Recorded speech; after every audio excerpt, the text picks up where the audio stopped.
Hi everybody, I wanted to put together an update video on the JetBlue 25 for 25 challenge, go over our progress.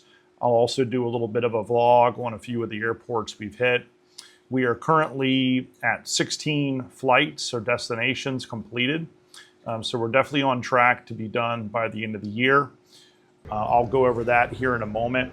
One thing I wanted to talk about was last time on my video, I mentioned we were going to be working towards getting some credit cards. We were able to get a total of 3 JetBlue credit cards, one personal, one business for me, as well as a personal card. And we were a little unsure if we were going to get both, but it worked out great. One of the other benefits of using the credit cards, if you have them, is you get 10% of your points back. This can be a huge savings and a benefit of the card. We've also been having a lot of fun with the jet crews. They even signed a little good luck for us. And we made some t-shirts. So if you see us wearing 25 for 25 t-shirts, say hi. Here's a little bit of the flights we've been taking and some of the routes we've been on. Our first one was the Duncan flight. We took this flight out of Orlando, and while it wasn't the cheapest flight, it was our first one, and we were excited to be on the plane with the Duncan livery and design. It also gave us Mint 1 access for 3 months, which we've been utilizing a lot to upgrade to the even more seats when we can at booking, so at no cost. So that's been a lot of fun. It's been great. We also did a flight to Boston. And this one was booked prior to the 25 for 25 challenge. So you'll notice it's a higher cost. There's also 5 of us that we were on that flight. There's actually 4 of us doing the challenge in my family, me, my wife, and 2 daughters. Our son came with us to Boston. Again, it was kind of a family vacation we already had planned. So I'm really not counting that in the overall value, if you will, of the JetBlue program and the flight.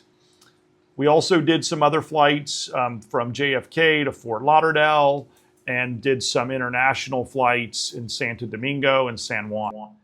Now, something to keep in mind with the airports in the Caribbean is when you land, you are going to have to go through passport control and go through customs. So if you have a tight layover, it could be a challenge. We had a little bit over an hour in Santo Domingo and in the Punta Cana flights. And while we made it, it was definitely tight.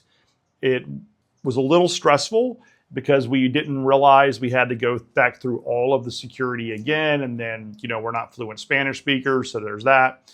So definitely give yourself a little bit of time, as much time as you can. If you had an hour and 30 minutes, that would have been just a little nicer, or maybe 2 hours kind of layover. Also in Punta Cana, I was told by another person doing the challenge that you can purchase expedited passport control or through customs, so maybe look into that. I'm going to post a link to our route map here in the channel notes, so hopefully this will be useful to someone. You can take a look at what we paid, how much points we utilized. If it's red, then we've already have gotten that destination, and so this one doesn't count. One last item I want to point out is that there are so many other people doing this challenge. So if you're doing it by yourself, I guarantee you there are other people on the plane that are also doing it. So please reach out to others, talk to people on the flights. If you see us wearing our 25 for 25 shirts, please come up and say hi. We've got to talk to pilots and flight crew and met so many other people doing this challenge. It's been a lot of fun. I hope this is useful and helpful to others that are planning it. I'm going to go ahead and move over and do a little bit of a vlog on some of our flights. Our first flight of the challenge was the Duncan flight out of Orlando.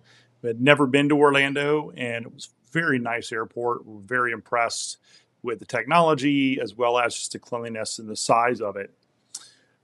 We were excited to ride on the Duncan plane when we got there, but unfortunately, as you could see, it was not the Duncan plane. There was a mechanical issue. Our planes were swapped out, but it's okay because we still got the status. And before long, we were walking through Chinatown in New York City, and on our way to eat at Wohop, famous Wohop from Billions and many other shows. Great Chinese food.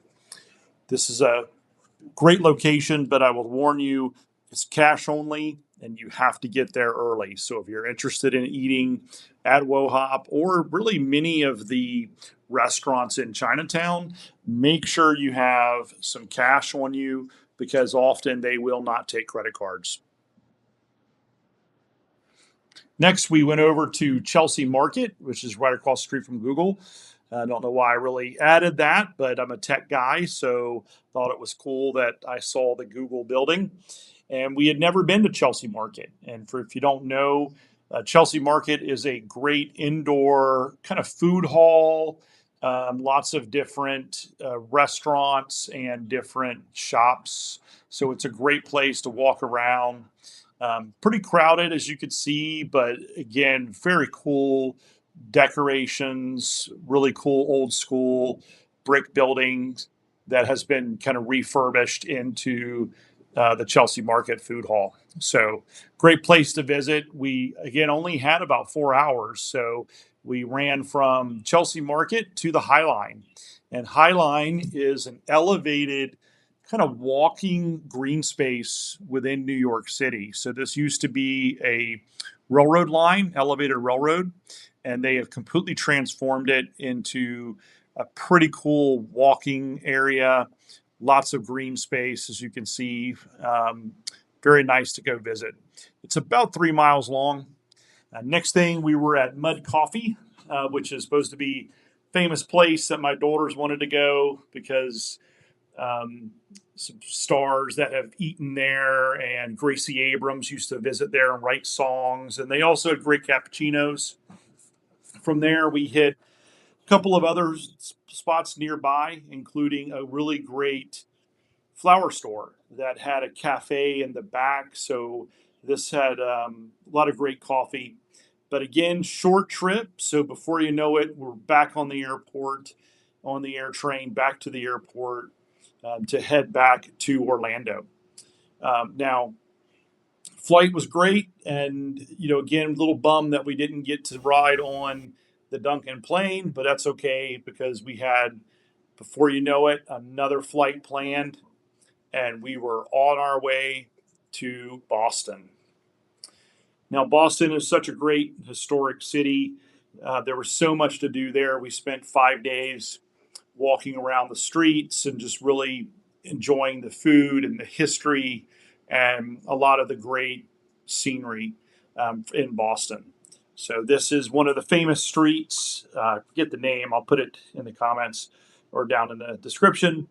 But the highlight of the Boston trip as it relates to the JetBlue 25 for 25 was our surprise when we got to the airport and our plane home was the Super Mario Brothers plane. And this was so fun to see, as well as a great sunset in the background.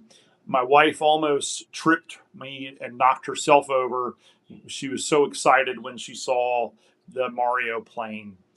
So this is a partnership with Nintendo and JetBlue. I think they're going to be building out locations in the airport where you can actually play Nintendo games, things of that nature. So everything from the welcome screen to the plane itself were all decorated in Nintendo. So that was so fun to see that. Kind of made up for missing out on the Dunkin' Donuts planes. I hope you enjoyed the video, and I hope it was helpful to anybody that's attempting to do the JetBlue challenge. It's a lot of fun. Highly encourage you all do it. Also, please consider liking the video and subscribing. We're a new channel trying to have some fun. Thank you, and see you soon.